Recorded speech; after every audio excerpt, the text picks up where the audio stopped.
Now the lipid are the heterogeneous group of compounds sharing the single common properties of insolubility in a water. Hence, what will happen?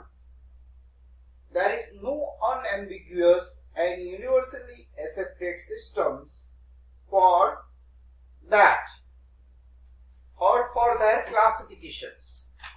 Now, lipid function as energy store and the structural component of biological membrane.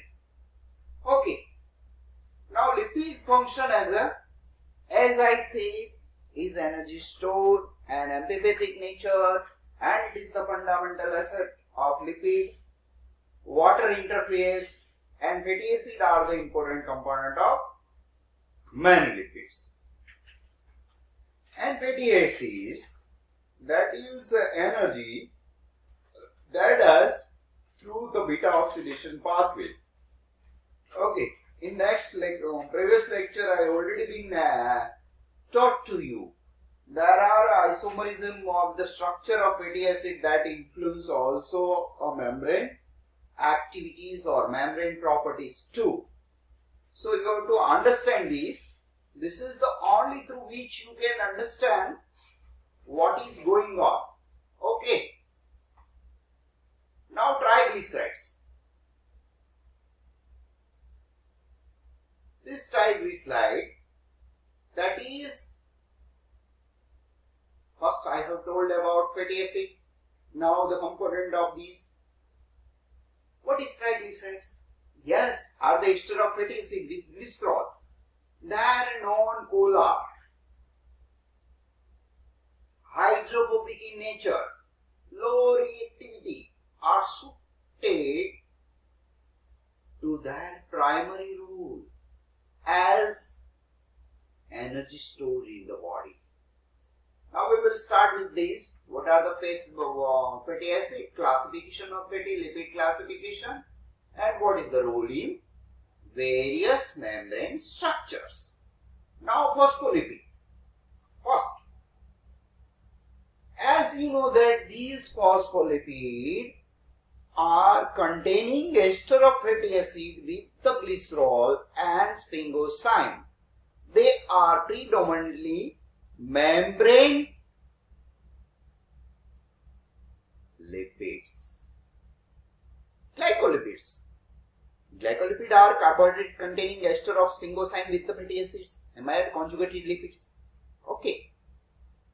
They are crucial in the cell recognition and signaling pathway. Who? Phospholipid or a glycolipid? Or both? Yes. They are, means glycolipids. Now steroids. Steroid is the part of lipids. Yes. Steroids are the group of lipids bearing a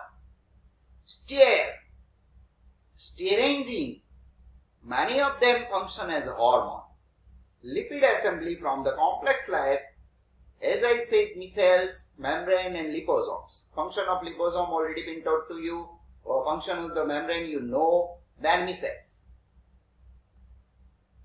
Okay, micelle is not there. Okay. So, now I am telling about a structure of that lipid are found in membrane and what is their chemical properties and how it's look like.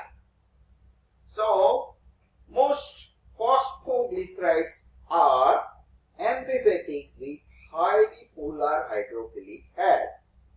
Here is polar group, and this is the structure through which hydrophilic head and hydrophobic tail.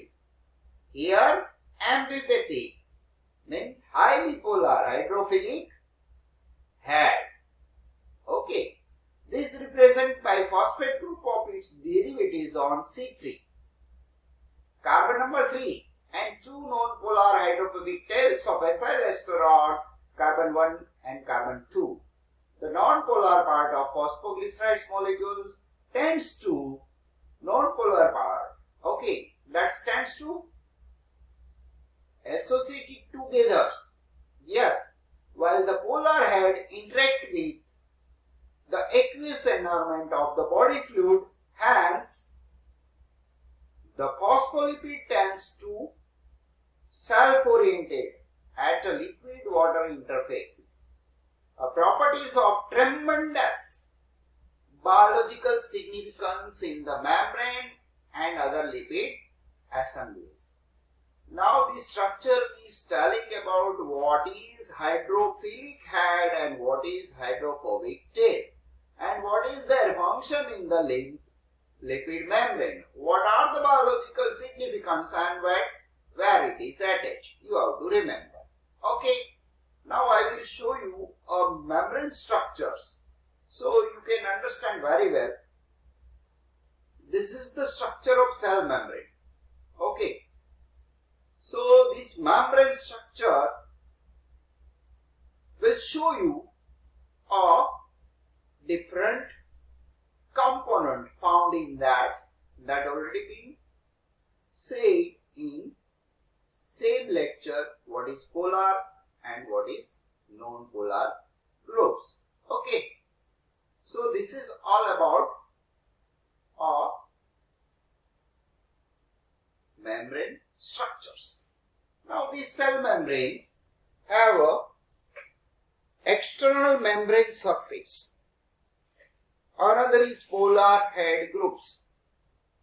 Okay. Non-polar compound as in tail, that is phospholipid bilayers, and internal membrane surface is look like a sponge.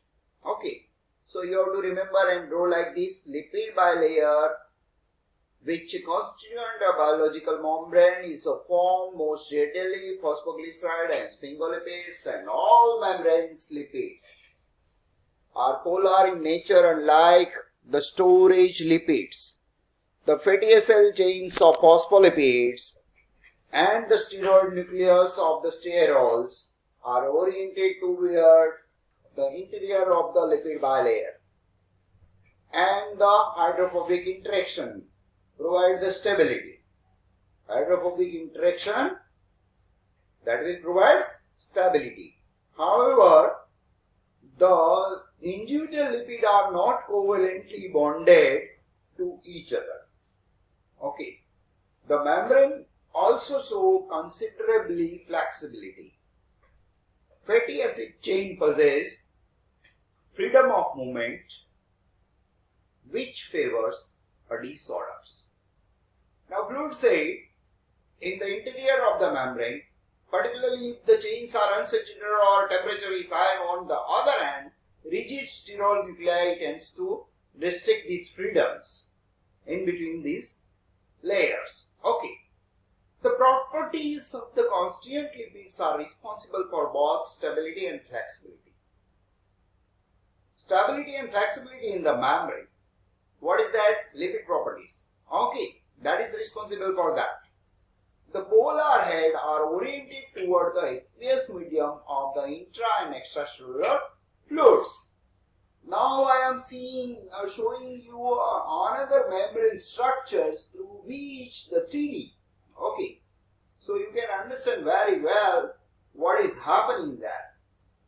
So here you will find the globular proteins, glycoproteins, then carbohydrate moieties, as well as peripheral proteins and integral proteins too.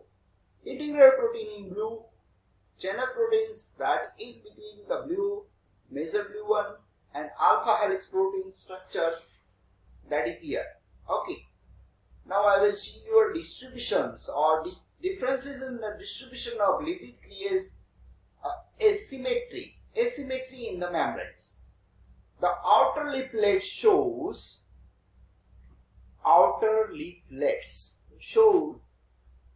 cholesterol, sphingolipid microdomain, which are more ordered, less fluid, and thicken their neighboring phospholipid mitochondria.